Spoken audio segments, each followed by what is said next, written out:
শ্রীপতিবাবুর নাতির হাত ভাঙার চাইতো একটা গুলির হাত ভাঙার দায়িত্ব অনেক বেশি। তাকে হাত দিয়ে কাজ করে খেতে হবে। আর শ্রীপতিবাবুর নাতির যা না হলেও চলবে। ডক্টর জয়ন্ত মুখার্জি একেবারে হাতুড়ে আগাগোড়া ভুল সেট করেছে। হাতটা আবার ভেঙে জুড়তে হবে, বোধহয় অপারেশনও করতে হতে পারে। কর্নেল চৌধুরী রুনুকে পরীক্ষা করেছেন। ও বিষয় হচ্ছে পড়ার কেউ নেই। কর্নেল চৌধুরী বলেছেন তিনি নিজে হাতে সেট করলেও এত ভালো সেট করতে পারতেন না। কফি খান। আবার কফি? সারা রাত আপনাকে জাগতে হবে তো। আপনি কি ওটা বই লিখছেন? আগে হ্যাঁ। কি সম্বন্ধে? নার্সিং সম্বন্ধে। ছাপাবেন নিশ্চয়? হ্যাঁ, যদি কোনো প্রকাশক জোটে। আচ্ছা, আপনি নার্সিং সম্বন্ধে কেন লিখছেন? আপনি কি বলেন, ব্যাকরণ সম্বন্ধে লিখবো? এটা আমার একটা বিলেত যাওয়ার ব্যর্থ চেষ্টা। বিলেত? হ্যাঁ, এটা লিখে যদি কিছু টাকা পাওয়া যায় তাহলে সেই টাকাতে বিলেত গিয়ে এবার শেষ ডিগ্রিটা নিয়ে আসবো।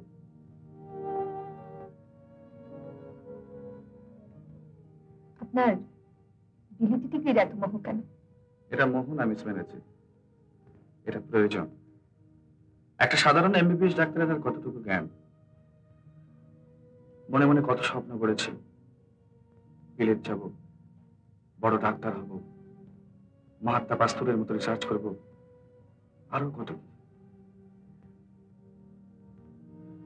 যাকে ছেঁড়া কাঁথায় শুয়ে রাজপ্রাসাদের গল্প শুনে আপনি আর কি করবেন? যান, শুয়ে পড়ুন গে, অনেক রাত্রি হয়ে গেছে।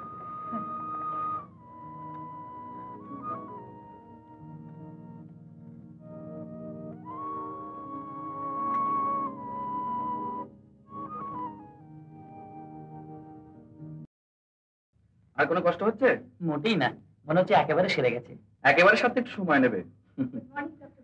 Good morning. আর কিছু নেই? না না, কিছু না। আচ্ছা আমি চলি। আপনি এক কাপ চা খেয়ে যান। দেখুন, এসব এখন চলবে না, আমার ডিউটির সময় হয়ে গেছে। কাল রাতে আপনার ভালো খাওয়া হয়নি? আমি তো আপনার এখানে নেমন্তন্ন খেতে আসিনি। অ্যাজ এ ডক্টর আপনার ভাইকে অ্যাটেন্ড করতে এসেছিলাম। আবার কখন আসবেন? আবার আমাকে আসতে হবে? ও কথা বলছেন কেন? না, ডক্টর বসে এখানে ছিলেন না, তাই আমাকে আসতে হয়েছিল। তা হোক, তবু বিকেলের দিকে একবার আসবেন, তাই না রে দিদি? হ্যাঁ, যদি আসতে পারেন। আচ্ছা বেশ, আসবো কোন। চলি। নমস্কার। নমস্কার।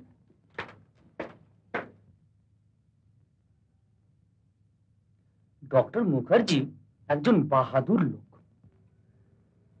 বাহাদুরের আবার কি হলো? বলিস কি দিদি, মল্লিকা ব্যানার্জি চা অফার করলে যার গা গুলোয় সেও খেয়ে ধন্য হয়। কিন্তু দেখলি কিরকম ভদ্রতা বাঁচিয়ে রিফিউজ করে গেলেন। আবার বলে গেলেন আমি এখানে নার্স করতে এসেছি, ফার্স করতে নয়। সবার কাছে তো সমান ব্যবহার আশা করা যায় না। কিন্তু তুইও মল্লিকা ব্যানার্জি, এরকম ব্যবহার কখনো আশা করেছিলি? কাল রাতে রুনুর হাত ভাঙা নিয়ে মল্লিকা এসেছিল। হ্যাঁ।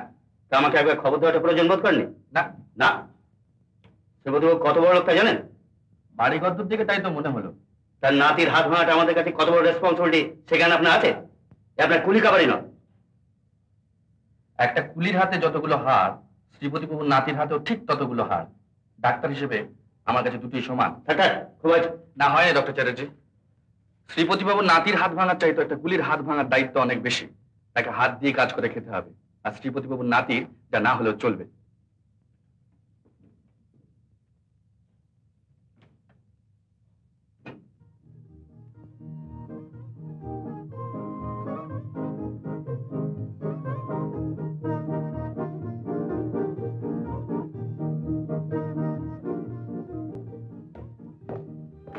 मैम साहब हैं?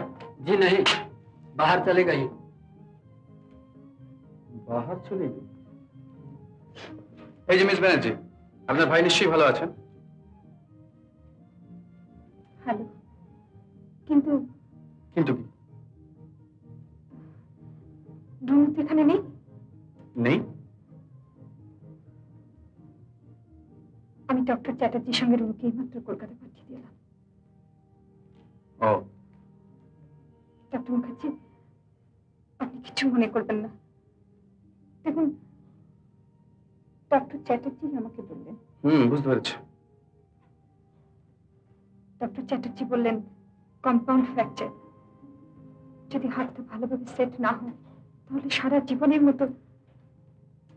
আমি সেই শুনে কিছুটা নার্ভাস হয়ে গেছিলাম। স্বাভাবিক, তবে নার্ভাস না হলেও পারতেন।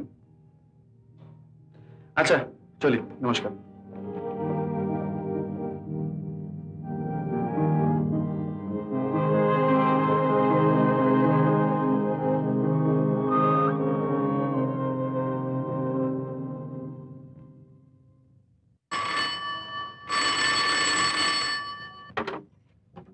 Hello, trunk call? Yes, yes speaking. Hello, কে রুনু? কি খবর? খুব খারাপ খবর রে দিদি।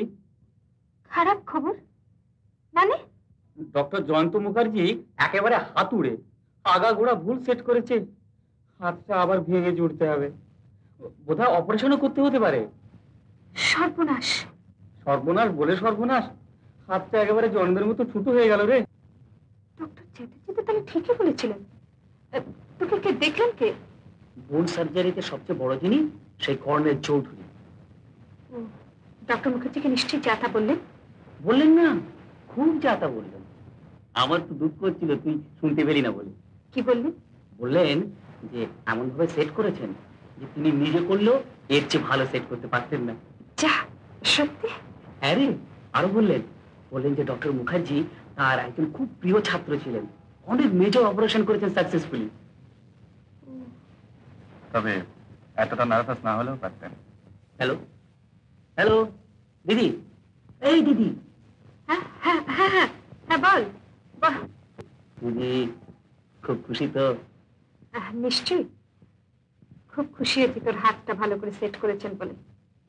তবে আরো খুশি হতাম যদি ডক্টর মুখার্জি একটু ভদ্র হতেন। সে যাই বল দিদি, আমরাই দোষ করেছি ওর কথা অবিশ্বাস করে। আমাদেরই তো ওর কাছে লজ্জিত হওয়া উচিত। হয়তো ঠিকই বলছিস। শোন, কবে আসছিস? আচ্ছা, সত্যি? আচ্ছা আচ্ছা আচ্ছা, দেখে দি।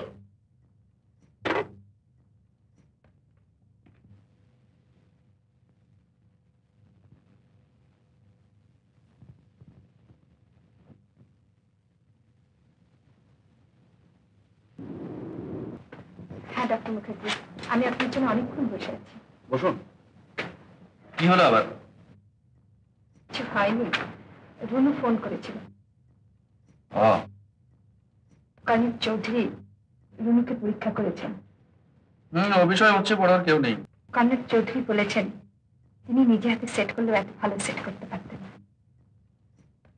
স্যার আমাকে চিরদিনই ভালোবাসেন। নার্স,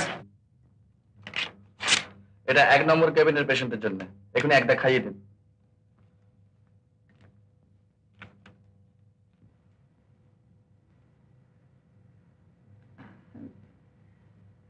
ডক্টর মুখার্জি, আমি আপনার কাছে এসেছি আমার আন্তরিক কৃতজ্ঞতা প্রকাশ করতে। কৃতজ্ঞতা? কিসের জন্য বলুন তো? আপনি রুনুর জন্য যা করেছেন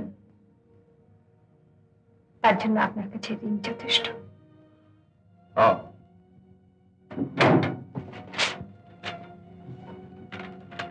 আপনার বিলটা, ওষুধ, ব্যান্ডেজ, প্লাস্টার, এক্সপ্লেট সব মিলিয়ে হয়েছে 50 টাকা 10 আনা।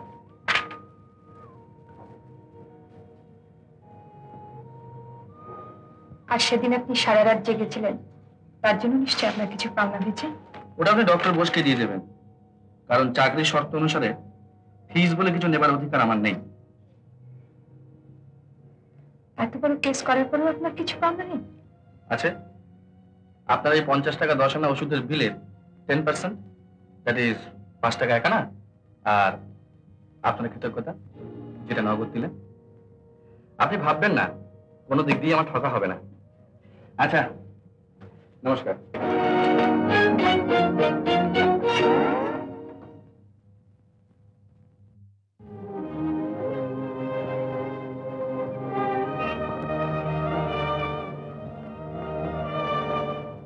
কিন্তু দিদি, তুমিও মল্লিকা ব্যানার্জি এরকম ব্যবহার কোনোদিন আশা করেছিলে?